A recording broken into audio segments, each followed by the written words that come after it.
Hi, everybody. Welcome. Thank you for coming. This is just for the class this week, kind of like a mini class. I've decided just to record a class here. Just got back from Nelson after a couple of weeks of flying there to Australia and Japan, a bunch of places. And just got back the other day and just going to be doing a retreat at home here. Beautiful fall time here in Nelson. Rinpoche is doing a Mahmud retreat coming up, which is good. But in the meantime, I will we've got this class, and then coming in a few days, a review class. And then I'd like to start sort of the next course or module on diamond cutter. But I don't know how long that'll be. I have to sort of look at how many classes I want to offer for that. And this is coming in the sort of meantime. But today, just wanted to record a very short class, actually, as a little bit of a review for our whole course on karma. Just kind of doing the greatest hits, or sort of putting everything together just in an easy, digestible way. I'm going to really try and keep the class very, very short, so it's easy to listen to. Maybe not a TikTok video, but something a little bit shorter, just as a review. And so if you've done the classes on karma, you can just sort of watch this and just have the main points kind of sink in. So you can look back and go, oh, okay, that's when we talk about what is karma, teachings from Dharma Kosha, this is kind of what we mean. This is sort of a collection of things. And then we can use it in our personal lives. Okay, so that's all I'm going to do today. And we can just start here. I'm just going to have a very short meditation, just so I can keep everything sort of short and do a presentation. Okay, starting with the Heart Sutra, our meditation emptiness. Homage to perfection was in the Blessed Mother. Thus I've heard at one time the Blessed One was dwelling in Rajgriha in Mass Walter's Mountain, with the great assembly of monks and the great assembly of bodhisattvas. That time the Blessed One was absorbed in the concentration of countless aspects of phenomena called profound illumination. That time also Saphira Balshvara, the bodhisattva of the great being, was looking perfectly at the practice of profound perfection wisdom, looking perfectly also at the five aggregates being empty and their existence. Then the power of Buddha, Venerable Shariputra, said to Saphira Balshvara, the bodhisattva of the great being, how should a son of the lineage train who wishes to engage in the practice of profound perfection wisdom? Thus he spoke, and Srivaukshvara, the bodhisattva of the great being, replied to Venerable Shariputra as follows. Shariputra, whatever son or daughter of the lineage wishes to engage in the practice of profound perfection wisdom should look like this. Subsequently, looking perfectly and correctly at the five aggregates being empty and in existence, form is empty, emptiness is form. Emptiness is none other than form, and form is also none other than emptiness. Likewise, feeling, discrimination, compositional factors, and consciousness are empty. Shariputra, these all phenomena are emptiness, having no characteristics. They are produced and do not cease. They have no defilement, no separation from defilement. They have no decrease and no increase.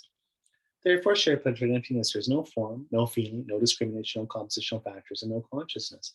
There is no eye, no ear, no nose, no tongue, no body, no mentality, no form, no sound, no smell, no taste, no tactile object, no phenomenon. There is no I element and so forth up to no mentality element, also up to no element of mental consciousness.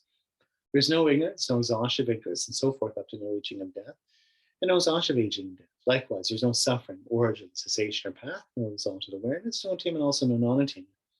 Therefore, Shariputra, because there's no attainment, bodhisattvas rely on and abide the perfection of wisdom. Their minds have no obstructions and no fear. Passing on beyond perversity, they attain the final nirvana. Also, all Buddhas reside perfectly in the three times, having relied upon the perfection of wisdom, became manifest, complete Buddhas in the state of unsurpassed, perfect, complete enlightenment. Therefore, the mantra of the perfection of wisdom, the mantra of great knowledge, the unsurpassed mantra, equal to the unequal mantra, the mantra that thoroughly pacifies all suffering, since it's not false, should be known as the truth.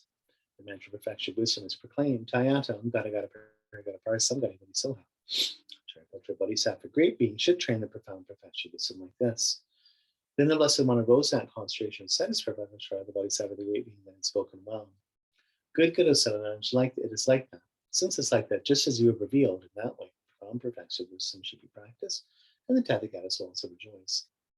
When the Blessed One had said this, Venerable Shariputra, Sparavaksvara, the bodhisattva of the great being, the entire circle of disciples, as well as worldly beings, gods, humans, demigods, and spirits, were delighted and highly praised what had been spoken by the Blessed One. Okay. So with that, let's just take a moment just to relax and do a quick meditation here. So we're seated in a wide open space, around like lapis lazuli, and ourselves surrounded by all sentient beings we're meditating with. We can feel that our mothers on our left, our fathers on our right, people we love the most behind us as support, people we like the least, being sort of personal figures in lives or impersonal or public figures, are here in front of us as objects of compassion and healing. And moving outward in circles from that, people from all over the world, different cultures and countries and so forth, all the sort of natural environment and the animal realm, all different sentient beings, countless beings from the spirit worlds, just all the ethereal, astral, elemental planes and so forth, spirit world being just as big and varied as the animal realm. Celestial beings, different gods and demigods, and countless beings of lower states of rebirth, hungry ghosts and hell beings. So it is here with a large component of sentient beings here with us, all sentient beings, all the different realms. And beautiful dome of blue sky above us, and in front of us, we are looking at in the sky, Buddha Shakyamuni, sort of our field for the Kimosha merit, sort of the synthesis of all three jewels of Buddha, Dharma, and Sangha, embodiment of all of our teachers and all holy beings, all light beings. So Buddha Shakyamuni has a golden colored energy body, with 3 rows of monk, begging both medicinal nectar in his left hand and right hand touching the earth in the subduing mudra, and wearing 3 robes of monk. And his heart is Vajradhara and Vajradhara, the divine couple, in sexual embrace. She's straddling him and sort of making out, kissing, and so forth. They have beautiful sapphire blue energy bodies, wearing crowns and silks, jewelry. He's holding a dorje and bell. Bell in his left hand, dorje in his right. She's got a curved knife, cleaver in her right hand, skull cup in her left, filled with medicinal nectar. At their heart, at heart level, shared is a blue hum, HUM, or the Tibetan Sanskrit letter representing Dharmakaya, or enlightened mind of the Buddhas.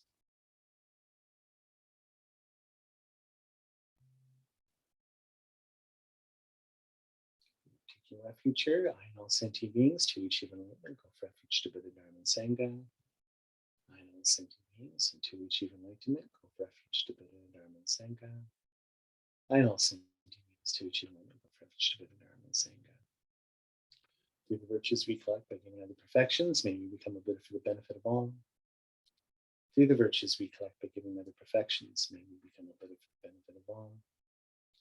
Through the virtues we collect by giving other perfections, may we become a Buddha. So take a moment to generate bodhicitta here, awakening mind. Everything we're doing here today in our personal lives, let's have it as motivation of loving kindness and compassion to get enlightened on realizing wisdom, realizing emptiness, getting enlightened, becoming a Buddha, that we lead all sentient beings to that same state. We lead all sentient beings to enlightenment. May all of our virtues and actions be directed towards that goal.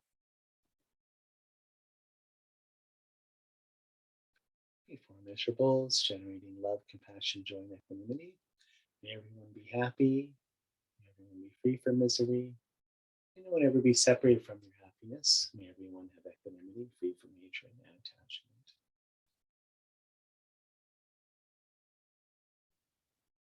And 7-1 practice, making our practice Buddhist here. Prostrate the 3 jewels of body, speech, and mind. Make all the 4 kinds of offerings to the 3 jewels. Confess all of our negativities, bad habits, and so forth. And rejoice in the virtues of all. Please stay until samsara finishes here. And continue to turn the wheel of Dharma for us. So always stay in our lives, our Guru and all holy beings, and teach us Dharma. And we dedicate all this for the enlightenment and awakening of all sentient beings.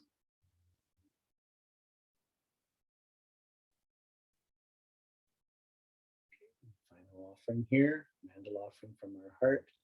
The ground sprinkled with perfume and spread with flowers, a great mountain, 4 lands, sun and moon, seen as a Buddha land and offer thus.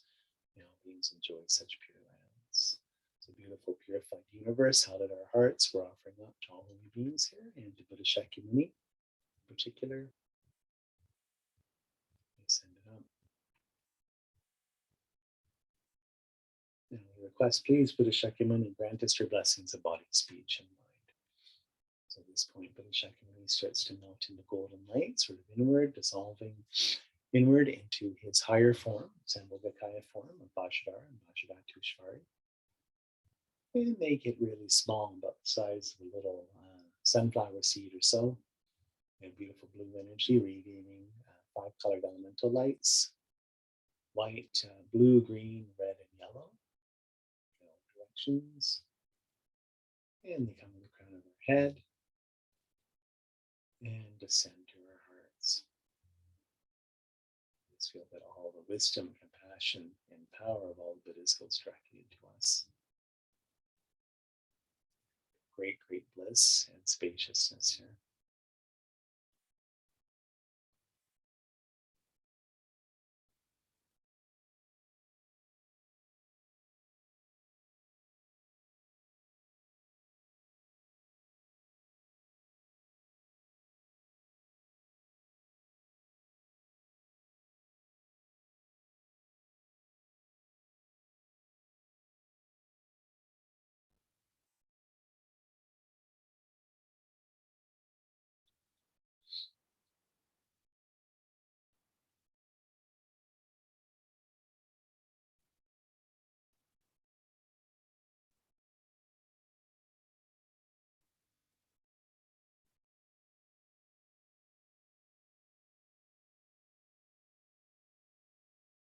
Okay.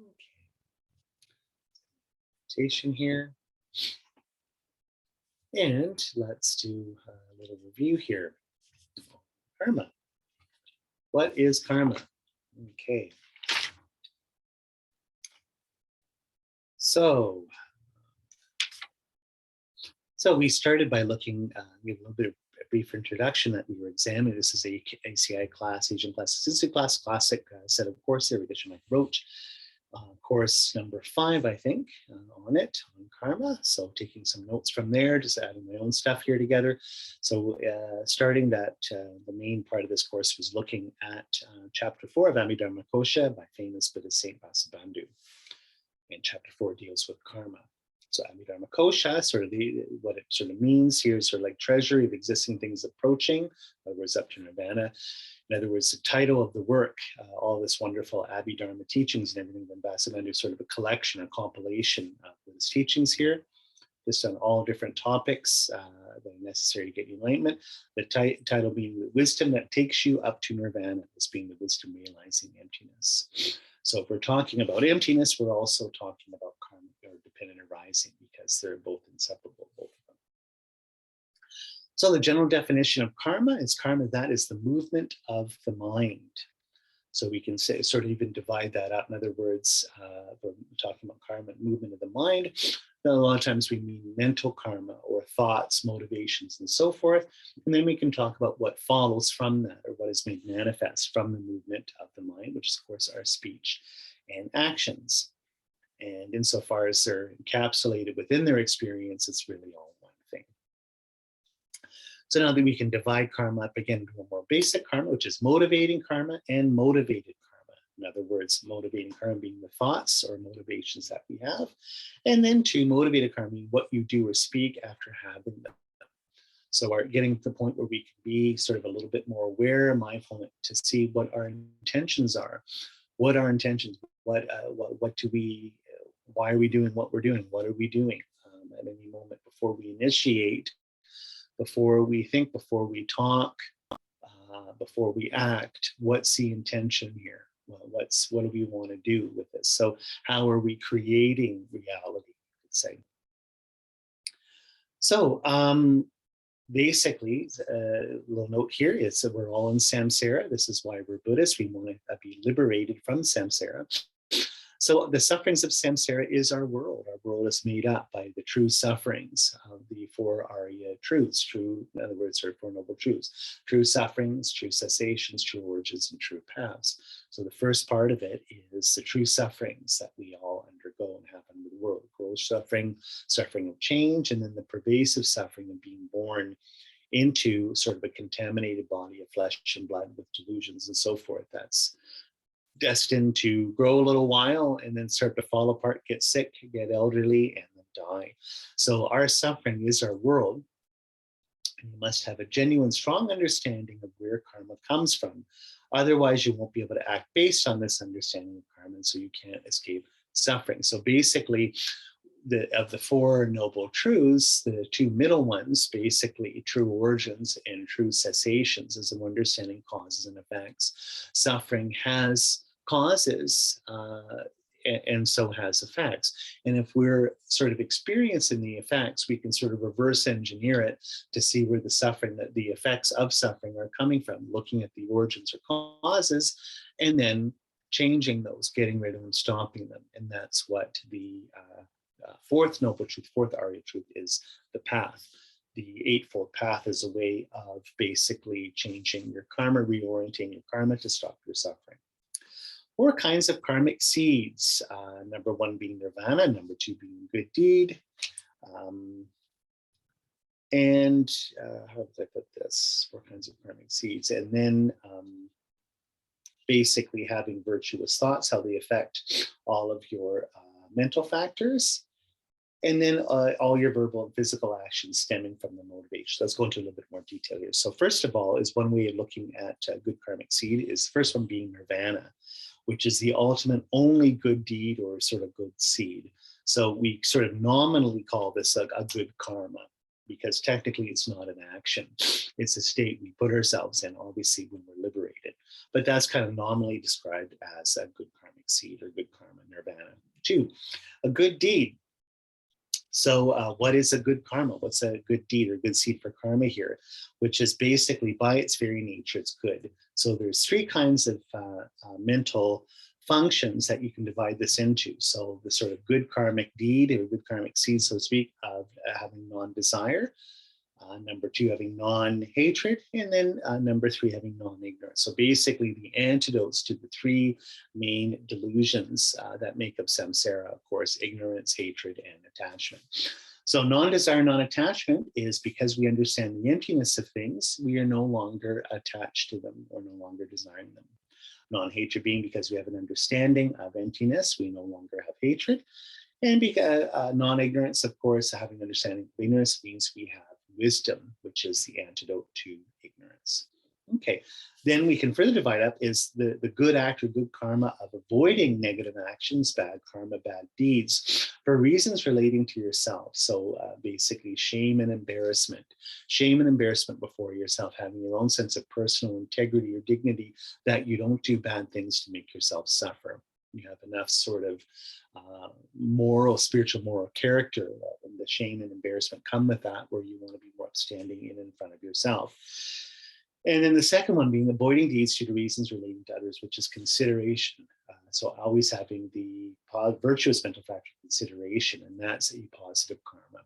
Okay, that's always present when you're doing good karma. Is if you're doing good things, you have a sense of consideration for others. When you're doing good things, it's like, I don't want other people to suffer. I don't want this having a negative impact on other people. So a little note here that these 2 things, shame, embarrassment, and consideration, are always present in virtue. Like I said, when you're being good, it's implicit that those mental factors are operating. Okay. So it's very important when you're doing karma, of course, to always have the right motivation and dedication. Lokadampa tradition makes sure your motivation's pure and your dedication's pure. So we're starting actions in a good way, and then we're completing them and directing to enlightenment in a good way, making sure that you're, it's like the 3 principal paths of renunciation, bodhicitta, and wisdom realizing emptiness, are sort of present in your behavior, in your motivation, especially, of course, bodhicitta as a Mahayana Buddhist that we are. And then everything we do that we dedicate, we're always sort of bagging and tagging it, so to speak, as we say at work, and sending all of our virtues out for the highest ideal, which is to get enlightened for the welfare of all sentient beings, to get enlightened that you lead all sentient beings to that same state. In other words, for everybody's enlightenment. Okay. Karma is, of course, a deeply hidden object that only Buddhists can see. So only Buddhists who have omniscience, who see the 2 truths of conventional ultimate truth simultaneously, only they can perceive karma directly and not inferentially. or not just using logic. They know, one little deed, what it does. Like they know all your karma, everybody's karma, what all sort of the causes and effects are to everything, and they see it directly. For us, we are just basically, it is a bit of an act of faith as a Buddhist. We are believing this doctrine of karma based on Buddha's authority of word. So the teachings that Buddha gives, most of them we can prove logically or in your own experience, but of course karma, we can't see the big picture of karma. We're taking it on Buddha's word based on his own moral example, and we see how karma fits in at the center of the system and all works. We can get results sort of in our own personal life looking at it, but for the most part, we can't see all of karma. We don't have the bird's eye view because we're not enlightened. So we do take it as an object of faith. Okay, and then the last two sort of good karmic seeds, just bringing that, was that when you have a virtuous thought or motivation, all the other mental functions become virtuous as well. So that's the power, positive quality to good karmic actions, is that they sort of shine the light and make everything pure by association. And then 4, which is verbal and physical actions stemming from your motivation. So again, if you've got pure motivations and pure thoughts, sort of pure heart, your actions, what you say, your speech and your actions following from it will be pure as well. Okay. So there's that. Okay, so division of karma and karmic results. So karmic consequences by the way you experience the result. Okay, so this is karma, number 1, karma whose result you'll see in this life, which is the basis of our tantric practice, having sort of the understanding of karma and emptiness, doing the path of tantra, where we get all the karma to ripen here and now in this life rather than in future lives. Second one being karma you experience in the very next life after this one, let's say a positive rebirth, and then karma which you'll experience in any life after the next one, so just in future lives. You just know that the good karma that you're doing now will ripen at some point in the future. 4 kinds of karma which must ripen. 1, a deed committed with strong emotion, love or hatred, for instance. 2, a deed committed towards a holy object or a powerful object, like a Buddha, a great Buddhist teacher, Buddhist statues, temples, and so forth, and even positive objects from other religions as well. 3, a deed committed over and over again. So the more we habitually do stuff, the more you kind of drill that karma into the ground, so to speak. The more you're making it more powerful if you repeat it over and over and over again, both in a good way and of course in a bad way. Your good habits and your bad habits, doing them, they're sort of like automatic. You really know you're really good at them. You're really skilled at them because you do them all the time because they're a habit. So the karma is very, very strong and will ripen. And 4, the negative karma of killing your mother or your father, even if you have quote unquote pure intentions. That kind of karma is very, very heavy and powerful and will ripen. Unless you, of course, purify. I'm just saying if you leave it, that's definitely going to ripen. 2 things which make karma ripen in this very life. 1, doing deeds towards a powerful object, like a holy object. And 2, doing deeds with extraordinary motivation or thought. So doing deeds with, let's say, bodhicitta or with an understanding of emptiness. So Tantra, in a lot of ways, is based on those 2 things. We're dealing with powerful objects, self-generating as a deity, making all things a deity, seeing everything with pure view, everything being sacred. And then 2, with always this strong intention in view that we have, which is unity of bodhicitta, or compassion, and method, and wisdom. So in other words, unity of bodhicitta with wisdom realizing emptiness. If we're doing everything with that, our whole path of Buddhism starts to sort of generate a karma or a momentum that will force the karma to ripen in this life, and you can get enlightened in this very lifetime. 3, karmic results, and this being from Tsongkhapa's LamRim Chenmo chapter on karma. So this showing that karmic results are always personal. It's based on your sort of karmic biography. So we have to look that there's no kind of universal ways these things ripen, like that they're basically always ripening sort of universally and necessarily in the same way for everybody. Karma is strictly personal on how the individual details get worked out. So number 1, ripening karma, which depends upon the strength of your emotion doing the deed, I guess sort of the intensity of the ripen effect. 2, corresponding results, the similarity between what you did and what you get back. So in other words, the old karmic adage, whatever you put out is what you get back. And this we can sort of divide up into two things, which is a similar experience and then a similar habit or predisposition to do it again. So that's the corresponding results. So, doing a very negative thing, like let's say killing, taking life, being that your life will be taken, your life will be shortened, you'll be sort of the victim of violence, this or that. And then the similar habit, we're sort of laying down these predispositions, this sort of karmic pathways, just kind of like sliding down a hill, where that we have tendencies in our mind to want to do the act over and over and over again. Now, this can be a positive thing, of course, too. We have a similar experience where we're making offerings all the time, creating a very pure environment by making offerings and making the world more beautiful. And then at the same time, like automatic pilot, I'm training my mind. My mind's becoming more habitual to want to do the same thing over and over again, in this case, a positive way. The environmental correspondence, which means the kind of world you end up living in due to the karmic action that you've created.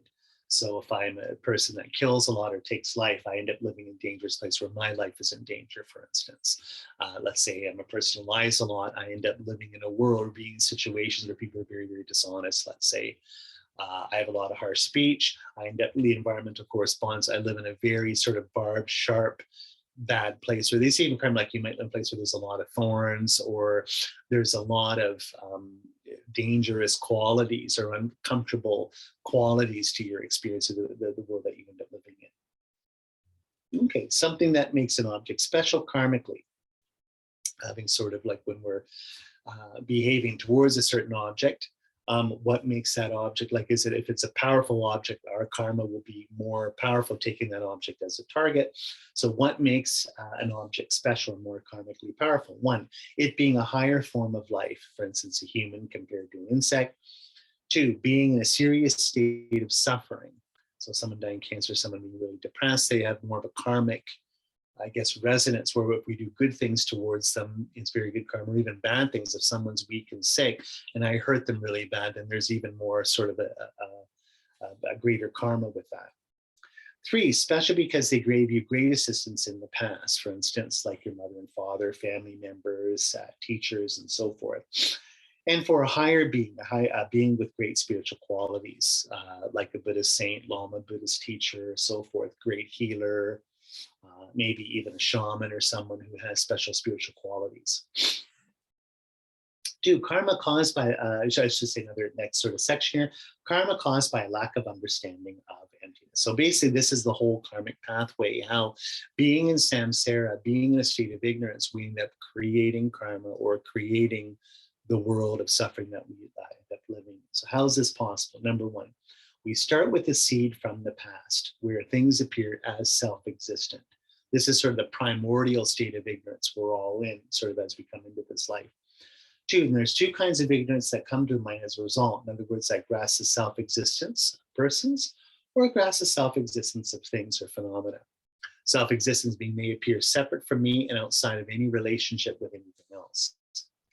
Three, we experience an unpleasant thing or a pleasant thing and perceive them in an incorrect way. We think they're happening on their own, separate from us, being outside of any relationship with us or to anything else.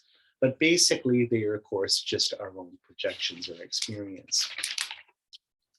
Based upon number three, or the fact that we're encountering these pleasant or unpleasant things, we end up reacting to them in either attachment, where if it's something pleasant, we want it, we want to keep it, we want to hold it, we want it to last, or aversion, we want to destroy it, push it away, we don't want it in our experience. That's the reaction that we end up having, most of the time a habitual reaction.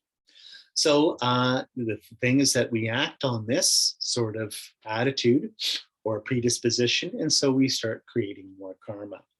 And then what happens is, because of this, all this karma is being acted out of ignorance. We're reacting to things that we believe to be self-existent, having nothing to do with us, even though that we've set them up this way. They appear to us based on our own karma, this and that, We end up creating a self-perpetuating cycle here, and that is known as samsara, korwa, turning around and around and around like a pinwheel.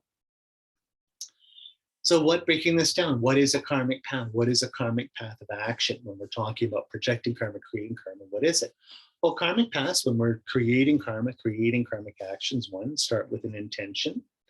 Two, it's a complete karmic path. We have an object, we a relationship or intention with it. We have an action that we undertake with the object, and then we complete the action. So basically, we have an intention, we're relating to things, things appear sort of as a target of our behavior or an object of our behavior. We end up having a specific relationship or a motivation with it. We have actions we undertake in regards to it, and we complete the action. We prepare, carry out the action, complete it. Now, if let's say it's a bad action, if we have no regrets, and we have next one, number 4 being we have no antidotes or sort of things we do to try and change our outlook, what we've done towards it. And 5, there's a certain sense that we rejoice with what we've done with that. Final thing is that with number 6, we planted a karmic seed there. So anything that I do, let's say if it's a negative thing, if I have an object intention towards it, I create an action towards it, I finish it. If I'm really happy about it, or it's good, or acknowledge or affirm it without any attempt to sort of change that, purify it, send out an antidote to it, I plant a karmic seed. Now, positive thing in the same thing, in the sense that if I do something positive, carry it all out, I have no regrets with that, and I affirm it, that's absolute thing to do. I'm creating a karmic seed as well. First case is a negative karma that ripens. Second case, positive karma that ripens. Okay, so other division of karma here, dividing into 3. Projecting or projective karma, karma that's strong enough to throw you into the next. In other words, create another life, another movie that you go into after this one. Number 2, completing or finishing karma. In other words, the karma that decides the details of your next life, what you're going to be, where you're going to live, how things are going to look. And then 3, the permutations of this projecting or finishing karma. In other words, is it a good projective karma and good finishing karma? Bad projecting karma, bad finishing karma, good projecting karma, but bad finishing karma, and bad projective karma, but good finishing karma. In other words, will I have a positive rebirth in either positive details or positive situations I find myself in, or do I have a bad rebirth, a low rebirth, but again, with positive situations I find myself in, or the other way, where I can have again, like have a good rebirth, bad situations, bad rebirth, good situations, or good rebirth, good situations, bad rebirth, bad situations. So again, this is where we can see where you can have a very, very good rebirth, but then a really bad life, or vice versa, quote, bad rebirth, but then the details of that life or situation you find yourself in, or what's given you, and it can be quite positive. So kind of like a little bit mixed bag of karma there. 7 qualities to increase the power of karma. So basically, karmic seeds are in queue. The most powerful ones end up going first to laying the lesser ones. So this is one of the reasons we need to know it even with Tantra, is that we need to prioritize or put all the kinds of karmic force into big seeds to get them to ripen first. So we get the momentum and sort of more of the good karma ripening in this life, and allows us to get enlightened quicker in this life. Also gives us the power to deal with, like if we're having all the good positive karma ripen, it allows us to have the spiritual power to purify in this life the bad negative karma we have, especially all the little crappy stuff that we have to clean up. So the things to increase the power of karma: 1, concentrate on good qualities that we see in ourselves and other people, and want to strengthen them, imitate them, embody them. 2, avoid the 10 non-virtuous actions. So just really make an effort to keep good pratimoksha vows. Again, 10 non-virtuous actions: to refrain from killing, stealing, sexual misconduct, lying, taking intoxicants, divisive speech, gossip, hurtful speech, and then malice, wanting people to suffer, and covetousness, very attached mind. If we can really stay away from that with what we're doing, necessarily our karma will be a lot more powerful. Give a lot and give generously. Number 4, just here's education. Study karma, really study dharma, study the past, study karma, know how karma works. And then you'll know how to make your karma powerful. You'll know what you're doing. It'll become an art of living with your karma. So of course, that'll make it more powerful, because you'll know how to make your karma more powerful and good, and not weak and bad or whatever else. Again, sense of shame, and 6, have a sense of consideration. Of course, always be concerned of how things will impact on yourself and how it will impact on your others. And then most of all, number 7, which is an understanding of emptiness. Always study emptiness. Study the link between emptiness and karma. or emptiness and dependent origination. Knowing this will make all of your actions more powerful.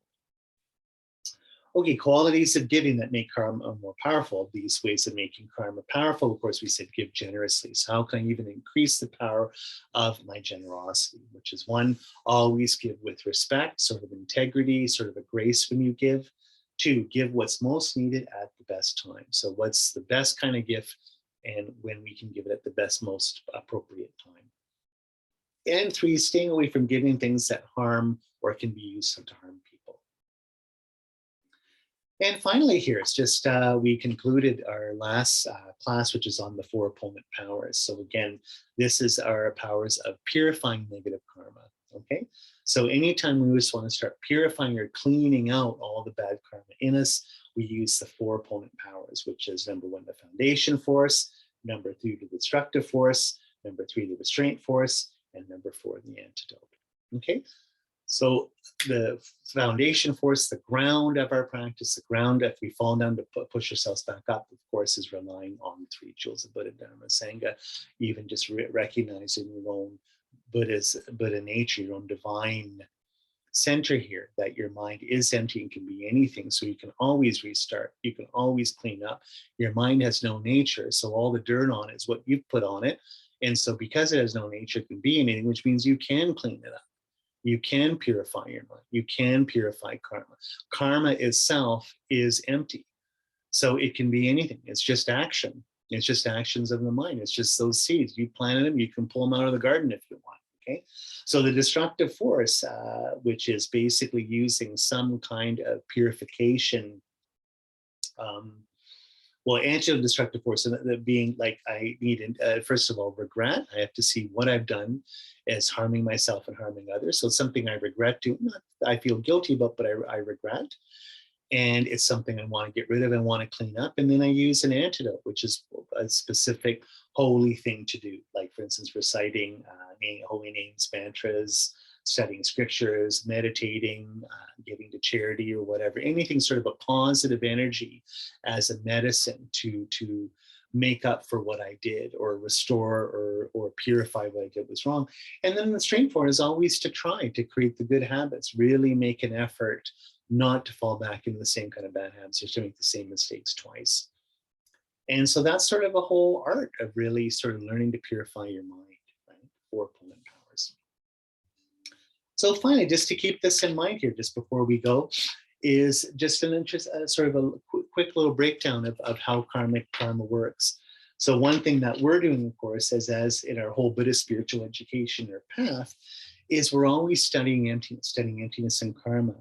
The more we sort of study emptiness and see things are just a projection of mind, that they're changing, they're in a relationship to everything else, and so they don't have their own self nature, and so they're kind of illusory, dreamlike, or virtual.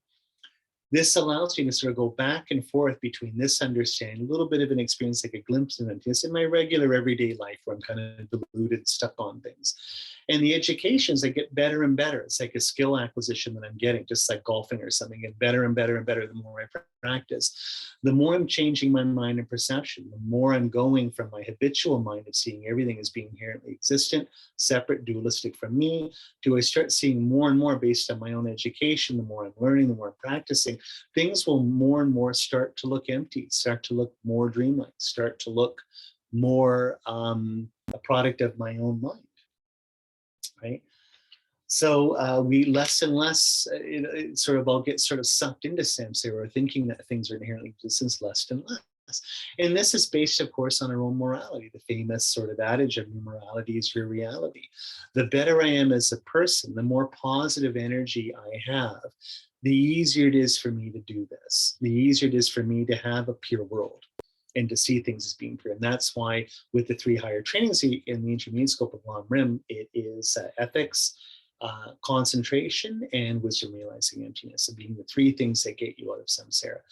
But to tame my mind, that I have a concentrated mind, to be able to meditate on emptiness all the time and really study emptiness and really embody emptiness, I have to have a mind that is tamed, of course, taming the wild elephant. Ethics is all about that. Practicing good karma is all about that. That's the foundation here. So in the Yogacara school of emptiness, they really teach that basically a karmic seed, what it's actually producing, the flower it grows into, is it produces a perceiver and a perceived in an experiential relationship. It produces a subject and an object. So there's no separation with these two, even though it always seems in our deluded everyday world, our ignorant state, that there seems to be a dualistic distinction between myself as a subject and an object, or the world, or other people, for instance. When really, the truth is what I'm experiencing is just my own mind. So the universe itself is my own mind. So what is enlightenment? Enlightenment is collecting and planting all the good karmic seeds to eventually see myself as a Buddha in a Buddha universe or Buddha field, right? To see the world as being a pure, sacred, enlightened thing, right? I do this by collecting all the good karma. It ends up ripening as that perception. So basically, my ethics are the basis of my enlightenment, how things actually appear to me. Just in the same ways right now, samsara is just the ripening all these negative, bad karmic seeds to produce the kind of fallen, stained, contaminated, suffering world that I live in right now. The Prasangika school really sees that a big thing of this in creating karma and acting is seeing yourself doing it. So a big thing which is interesting is you labeling objects a certain way, seeing something as something is what's sort of creating the karmic seed that ripens as the appearance or as the experience or as the subject and the object. So why is this important? Well, really, the take home here is to really be mindful and really be aware, see at any moment how you're actually living your life, that you are awake, you are experiencing things. And that experience is that you're creating your life. You're the author of your life. You're making the movie you're in. You're labeling things a certain way. You're seeing things as something a certain way. In other words, what's most important is your intention. Your intention is creating the world you live in. So it is, I can't remember, there was some Star Wars movie where they said your focus is your world or something like that. There's some, anyway, take it all back to Yoda, right?